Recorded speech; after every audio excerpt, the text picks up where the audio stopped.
Students, start करते हैं lesson 11 natural disaster. Natural disaster में हमने प्रीवियस वीडियोस में अर्थक्वेक, फ्लोड, साइक्लोन पढ़ा था। आज हम पढ़ेंगे ड्रॉट। ड्रॉट का मतलब क्या होता है कि बच्चों सूखा। देखिए एक पिक्चर भी ड्रॉ करी हुई है, उसमें आपको दिखाया जा रहा है किस तरीके से वो फील्ड सूखी हुई है। जिस जगह पर कुछ बारिश हो या बिल्कुल भी ना हो तो उस जगह को क्या कहा जाता है? सूखा पड़ जाना। When a particular region receive very little और no rainfall, condition of drought prevail. It is a condition of adequate securities of water. ये सब कंडीशंस कब होती हैं? जब पानी की कमी हो जाती है, जहाँ पर पानी बिल्कुल नहीं पहुँचता है। Flood and fodder due to scanty rainfall. The Indian states of Rajasthan and Gujarat face frequent drought due to less rainfall. India Bharat के कुछ प्रांतों में जैसे कि राजस्थान और गुजरात इस चीज़ का सामना अधिकतर करता है कि वहाँ बहुत कम बारिश होने के कारण यहाँ पर सूखा पड़ जाता है। Other states such Andhra Pradesh, Chhattisgarh, Jharkhand, central Maharashtra, interior Karnataka, parts of Tamil Nadu and Bihar also face drought condition frequently. और कुछ प्रांत और जैसे कि स्टेट्स हैं Andhra Pradesh, Chhattisgarh, Jharkhand, central Maharashtra, interior Karnataka, parts of Tamil Nadu and Bihar also face drought condition frequently. इन सब का कारण क्या होता है? इन सब किस कारण ऐसा होता है और उसका कोई बचाव है? इसके लिए क्या किया जाए ये देखते हैं। Trees help to the percolation of water as well as they bring rainfall. आप और हम सभी बच्चे जानते हैं कि पेड़, हरियाली बारिश को अपनी तरफ आकर्षित करती है, उससे बारिश होती है। Therefore, trees should be planted in drought-prone areas. जिन जगहों पे सूखा हो उन जगहों पे पेड़ लगाने चाहिए।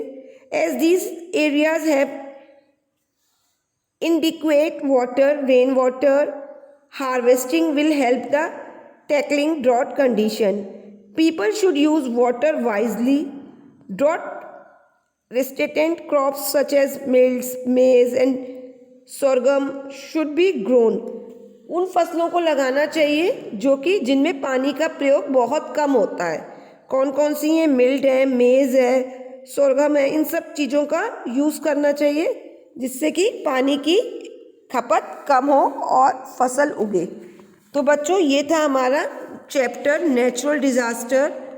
इससे में हमने पढ़ा और अब हम इसकी समरी पढ़ लेते हैं पूरे लेसन की, जिससे कि एक बार पूरा लेसन हम रिमाइंड कर सकें।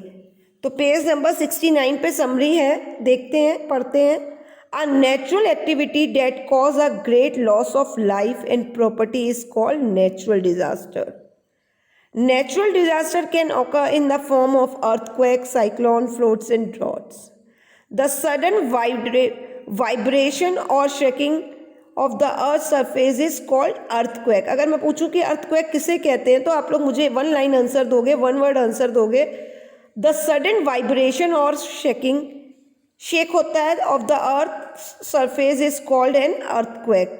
When excess water in rivers cause water overflow in banks, submerging the adjoining land areas, we call it as flood. Cyclone are the violent storms accompanied by very heavy rainfalls. Drought conditions are caused by little or no rainfall in the region. Television and radio alerts should be taken seriously during a natural disaster and appropriate action should be taken. तो ये रहा हमारा natural disaster से बचने के उपाय भी बताए गए। इस लेसन में हमने क्या क्या पढ़ा ये भी हमें इस लेसन में बताया गया। तो स्टूडेंट्स आज का हमारा फिर होमवर्क क्या है? होमवर्क देखिए, थिंक एंड ट्राई पे दिया हुआ है page number 68। Which river is called a sorrow of Bihar? तो आपको ये लिखना है। Name any 4 important things of a first aid kit. First aid kit में कौन कौन सी 4 इम्पॉर्टेंट चीज़ें होनी चाहिए वो आपको लिखना है। जैसे आपको लिखना है कॉटन होनी चाहिए, सफ्रमाइज क्रीम होनी चाहिए, बंडल, जो भी आपको समझ आ रहा है आप वो लिखेंगे। Can a cyclone occur in Delhi? Why और वाई नॉट, ये आप नहीं करोगे क्वेश्चन का आंसर, ये कट है। Which river is called sorrow of Bengal, तो ये आपको तीनों क्वेश्चंस करने हैं। Which river is called in sorrow of Bihar, sorrow of Bengal, और name any 4 important things of first aid. Student, now good bye.